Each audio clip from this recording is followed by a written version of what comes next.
Hello students, welcome to government jobs Adda 24/7। मेरा नाम है करण सरदाना। स्टूडेंट्स, आज बात करने वाले हैं एक बहुत ही शानदार वैकेंसी जो आई है for fresh graduates. Any graduate can apply और बहुत ही बेहतरीन वैकेंसी है। वैकेंसीज कम है लेकिन जो इसके फायदे हैं, जो पर्क्स हैं, जो अलाउंसेस हैं, जो यहाँ पे वर्क प्रोफाइल है वो शानदार है। चलिए बात करते हैं इसके बारे में डिटेल में। हम बात कर रहे हैं हमारा जो नेशनल पेंशन ट्रस्ट है यानी कि एनपीएस, इसके अंदर ग्रेड ए की वैकेंसी निकली हुई है। मैंने ग्रेड ए और ग्रेड बी का पूरा डिटेल नोटिफिकेशन भी बनाया है। आज हम बात करेंगे इसके अंदर सिर्फ ग्रेड ए की, जिसके अंदर फ्रेश ग्रेजुएट्स एलिजिबल हैं।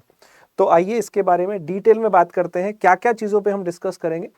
एलिजिबिलिटी क्या है, एज लिमिट क्या है, सिलेबस क्या है इसका, एग्जाम पैटर्न क्या है, इंपॉर्टेंट डेट्स क्या है और सैलरी क्या है, ये सब हम यहाँ पे बात करने वाले हैं। तो सबसे पहले एप्लीकेशन जो है वो स्टार्ट हो चुके हैं। आखिरी तारीख है अप्लाई करने की 5 फरवरी। इससे पहले आप लोग फटाफट से अप्लाई कर दीजिएगा, राइट। और जो एग्जाम डेट होगा इसका 25 फरवरी को है। बेटा इसके अंदर फेज 1 और फेज 2 और फिर इंटरव्यू होता है।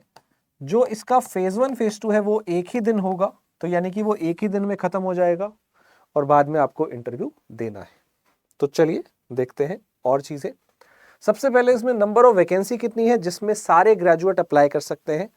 काफी सारी अलग अलग इसमें वैकेंसी निकली है, लेकिन जो जनरल के लिए निकली है वो यहाँ पे है 12, right. Assistant manager grade a general, जिसमें सभी बच्चे अप्लाई कर सकते हैं, 12 पोस्ट है यहाँ पे।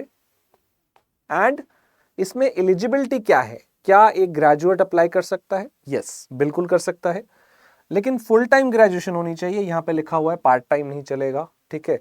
ग्रेजुएशन आपकी कोई भी हो, चाहे वो बीए है, चाहे वो बीएससी है, चाहे वो बीकॉम हो, चाहे वो बीटेक हो, तो सब यहाँ पे अप्लाई कर सकते हैं। चाहे वो बी फार्मा हो, कोई फर्क नहीं पड़ता कि आपने ग्रेजुएशन किस में किया है, बस अगर आप एक ग्रेजुएट हैं तो अप्लाई कर सकते हैं।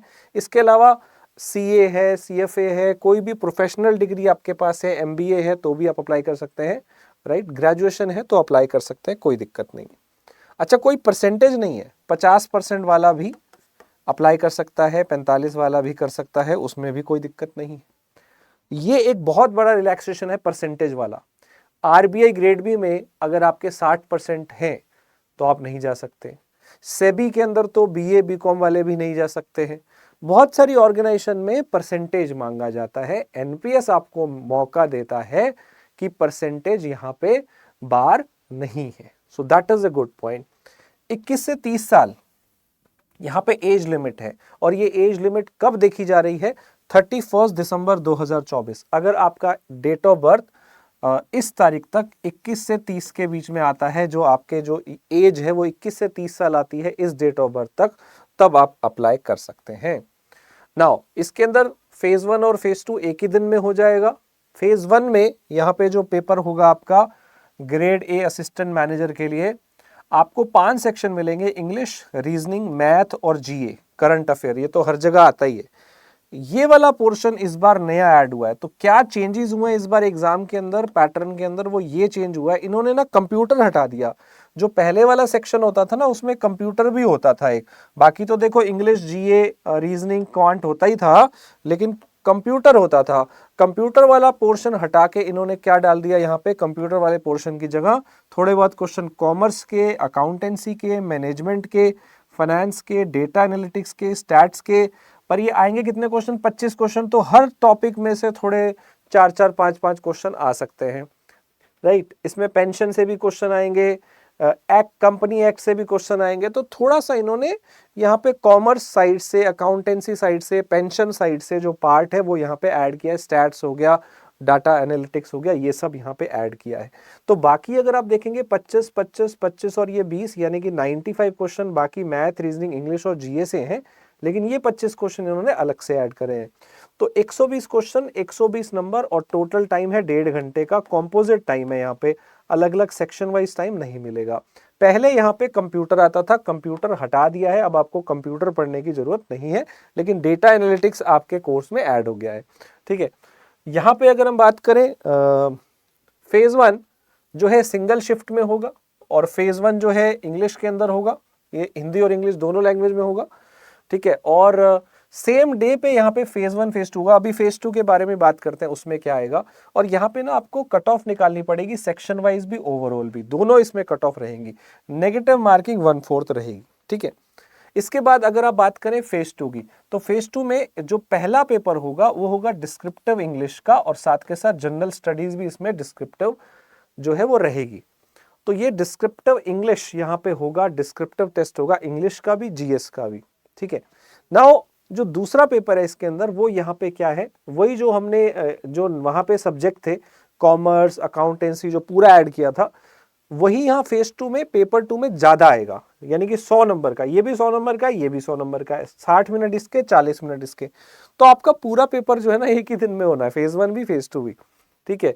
तो यहाँ पे सिंगल शिफ्ट में ही एक ही पेपर में हो जाएगा। Commerce accounts management finance data analytics stats company act, ये सब आप पढ़ सकते हैं, राइट। तो अब इसके बारे में बात करते हैं कि फेज 2 में क्या चीज है। नेगेटिव मार्किंग है पहली बात, और minimum cut off paper 1 paper 2 दोनों में रहेगी, ठीक है। बाइलिंगुअल पेपर रहेगा। और फेज 3 बाद में होता है कि इंटरव्यू के लिए आपको बुलाया जाएगा। अच्छा, इसमें सैलरी कितनी है? आपका बेसिक पे 45,000 के आसपास है, लेकिन इतने सारे बेनिफिट मिलते हैं कि यहाँ पे खुद इन्होंने लिखा है कि सीटीसी कितना होगा, 30 लाख रुपीस। सीटीसी जो है वो 30 लाख रुपीस होगा, ऑलमोस्ट 30 लाख रुपए। एनपीएस आपको बहुत बढ़िया सैलरी देती है, जैसा पैकेज आरबीआई में मिलता है, जैसा पैकेज सेबी में मिलता है, जैसा पैकेज नाबार्ड में मिलता है, कुछ वैसा ही पैकेज एनपीएस भी देता है। क्या आप बिलीव कर सकते हैं कि एक graduate, fresh graduate almost 28-30 lakh रुपए का पैकेज उठा सकता है पहली सैलरी से, राइट। पहला एनुअल पैकेज उसका इतना हो सकता है। जबकि आप देखते हैं मार्केट में बहुत सारी अच्छी अच्छी आईटी कंपनीज में लोग जाते हैं, बहुत सारे फ्रेश ग्रेजुएट कैंपस प्लेसमेंट में जाते हैं, उनका पैकेज शुरू का 3-4 लाख भी होता है, बहुत जगह पे स्टार्टिंग सैलरी 3-4 होती है। लेकिन जिनको ये नहीं पता होता वो ये नहीं भरते हैं, जिनको पता होता है वो भरते हैं और वो सिलेक्ट भी होते हैं। तो पेपर भरिए तभी आप सिलेक्ट होंगे, पहले तो कॉन्फिडेंस लाइए। No fees for girls, no fees for SC, no fees for ST, no fees for पीडब्ल्यूबीडी, बाकी सबको भरनी पड़ेगी। अनरिजर्व्ड ईडब्ल्यूएस ओबीसी के लिए 1,000 रुपये भरने हैं, ठीक है। और अगर हम बात करें सिलेबस की, तो इसमें मैथ रीजनिंग इंग्लिश जीए है। मैथ्स का सिलेबस देख लीजिए, ग्राफ आएगा, डेटा इंटरप्रिटेशन, केसलेट डीआई आएंगे, क्वाड्रेटिक सीरीज, सिंप्लीफिकेशन आएगा। इसके अलावा नंबर सिस्टम है, रेशो है, एवरेज है, पार्टनरशिप है, एजीज है, परसेंटेज है, प्रॉफिट लॉस है, सिंपल इंटरेस्ट है, एलिगेशन है, टाइम एंड डिस्टेंस है, ट्रेन है, बोट है, टाइम एंड वर्क है, ये सब यहाँ पे सिलेबस में आएगा। रीजनिंग के अंदर बात करें, पजल सिटिंग अरेंजमेंट आएंगे, भर भर के सिटिंग अरेंजमेंट और पजल के बहुत सारे टाइप होते हैं। लॉजिकल रीजनिंग भी आएगी, वर्बल रीजनिंग भी आएगी, प्लस आपको coding decoding, inequality, input output, direction, blood relation, syllogisms, analytical reasoning, ये सब पढ़ना पड़ेगा, ठीक है। इसके अलावा इंग्लिश में आपको आरसी पढ़ना है, close passage, error detection, match the column, parajumble, vocabulary, connectors, word usage, word exchange, sentence improvement, fillers, ये सब पढ़ना है। जीए के अंदर आपको गवर्नमेंट स्कीम पढ़नी है, करंट अफेयर मेनली पढ़ना है, union budget, economic survey, current affair mainly hot topics पढ़ने हैं, और लास्ट 4 से 5 महीने का तो बहुत अच्छे से पढ़ना है। सारी न्यूज़ बैंकिंग से इर्द गिर्द होगी, फाइनेंशियल न्यूज़ इकोनॉमिक अवेयरनेस से रिलेटेड होंगी।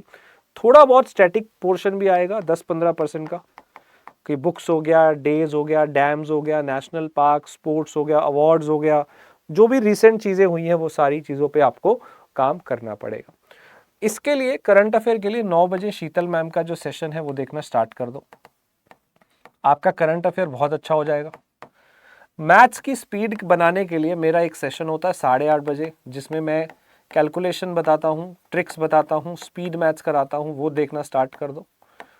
बाकी मैथ रीजनिंग इंग्लिश के लिए हम लोग बैंकिंग एग्जाम को टारगेट करते हुए क्लासेस ले रहे हैं। 10 बजे इंग्लिश की क्लास होती है सुबह, 11 बजे मैथ्स की क्लास होती है, और 12 बजे रीजनिंग की क्लास होती है। ये क्लास लोगे तो ये आपकी बैंक के एग्जाम की पूरी तैयारी हो जाएगी। और ये जो पेपर है एनपीएस, ये पूरा बैंक बेस्ड ही है। अगर आपने बैंक एग्जाम की तैयारी कर ली तो मैथ रीजनिंग इंग्लिश जीए वही वाला होता है।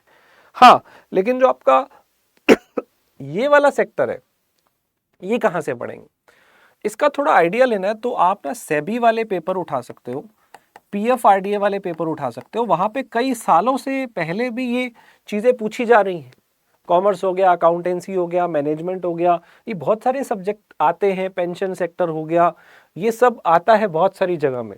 तो आप इनके क्वेश्चन देखने के लिए इनके PYQ देख सकते हो। आप अड्डा की ऐप पे PYQ कर लेना। प्राइम टेस्ट सीरीज के अंदर भी आपको बहुत सारे टेस्ट मिल जाएंगे प्रैक्टिस करने के लिए, वो भी ले सकते हो। और अगर आपको इसकी तैयारी करनी है तो बैंक महापैक में एनरोल कर लो। बैंक महापैक एक ऐसा पैक है जो आपको तैयारी कराता है बहुत ही सुपर फास्ट तरीके से। Y985 कूपन कोड यूज कर लीजिएगा। अगर आप SSC रेलवे कर रहे हो तो उनके भी महापैक ले सकते हैं, वरना बैंक वाला बहुत है। और NPS के लिए आपको स्पेसिफिकली डेडिकेटली कोर्स भी हमारी वेबसाइट पर मिल जाएगा, वो भी ले सकते हो। पर बैंक महापैक में सब कुछ आ जाता है। तो Y985 कूपन कोड यूज कर लेना, ये आपको सबसे बड़ा डिस्काउंट दे देगा, राइट। तो इसको ले लेना। आई होप मैं आपकी सारी क्वेरीज आपको इसके बारे में बता पाया हूं। तो बहुत अच्छी जॉब है, वैकेंसी पे मत जाना बेटा। अगर आपको सिलेक्शन लेना है, अगर आपको एक बढ़िया जॉब चाहिए, ऐसी ऑर्गेनाइजेशन कभी मिस मत करिए। हाँ, आपका मैथ, रीजनिंग, इंग्लिश ये अच्छा होना चाहिए। आप काफ़ी टाइम से तैयारी कर रहे हो, उनमें कमांड बनी हुई है, आप हर साल बैंक PO क्लर्क दे रहे हो, तो आपको एक कमांड बन जाती है। तो आप साथ साथ ये वाले पेपर देना भी शुरू करो। So this should be your next plan कि आप बैंकिंग की तैयारी कर रहे हो, साथ साथ ऐसे एग्जाम देते रहिए, रेगुलेटरी वाले, सुपरवाइजरी वाले, ऑल इंडिया फाइनेंशियल इंस्टीट्यूशन जितने भी होते हैं, RBI, SEBI, NABARD, NHB, NPS, EPFO, EXIM bank, SIDBI, और इसके अलावा IFSCA है, IRDA है। ये एग्ज़ाम जो होते हैं ना, इन एग्ज़ाम में आपको 100 से ज़्यादा वैकेंसी नहीं मिलेंगी कहीं पे, लेकिन जिसकी जॉब लगती है उसकी ज़िंदगी सेट हो जाती है। सो मेरे साथ ही ऑफिस में काम करने वाली एक लड़की ने जॉब के साथ साथ ECGCPO का पेपर निकाला। 75 वैकेंसी आई थी उस समय पे। अगर वो ये सोचती कि 75 वैकेंसी आई है, मैं नहीं भरूंगी, कहाँ सिलेक्शन हो जाएगा, लेकिन उसने भरा। जॉब के साथ साथ उसने तैयारी करी और निकाला पेपर। तो अगर वो जॉब के साथ साथ निकाल सकती है, आप में से बहुत सारे बच्चे तो जॉब भी नहीं कर रहे होंगे, फ्री होंगे, पूरा टाइम आपके पास है, तो क्या आप पेपर नहीं निकाल सकते? क्यों नहीं निकाल सकते? ऐसी क्या कमी है आपके अंदर? हर कोई बच्चा निकाल सकता है। बस एक जुनून की जरूरत है, एक पैशन की जरूरत है और एक लगन की जरूरत है। लगातार लगे रहिए, पेपर क्लियर होगा। Thank you so much everyone. फिर मिलते हैं अगले वीडियो में। मेरा नाम है करण सरदाना। वीडियो अच्छा लगे तो लाइक और शेयर करिए। किसी भी कोर्स में एनरोल करने के लिए Y985 कूपन कोड मेरा यूज कर सकते हैं, जिससे आपको डिस्काउंट मिलेगा। प्राइम टेस्ट सीरीज के अंदर हजारों टेस्ट अवेलेबल हैं, 60,000, वो आप बाय कर सकते हैं। बैंक महापैक बाय कर सकते हैं। और अगर मुझसे पढ़ना चाहते हैं पेड कोर्स में, तो SBI क्लर्क का पेड कोर्स ज्वाइन करिए, उसमें मेरी क्लासेस चलती हैं और वो बैंक महापैक में भी दिख जाएगा, तो ये भी ले सकते हैं। All the best, thank you.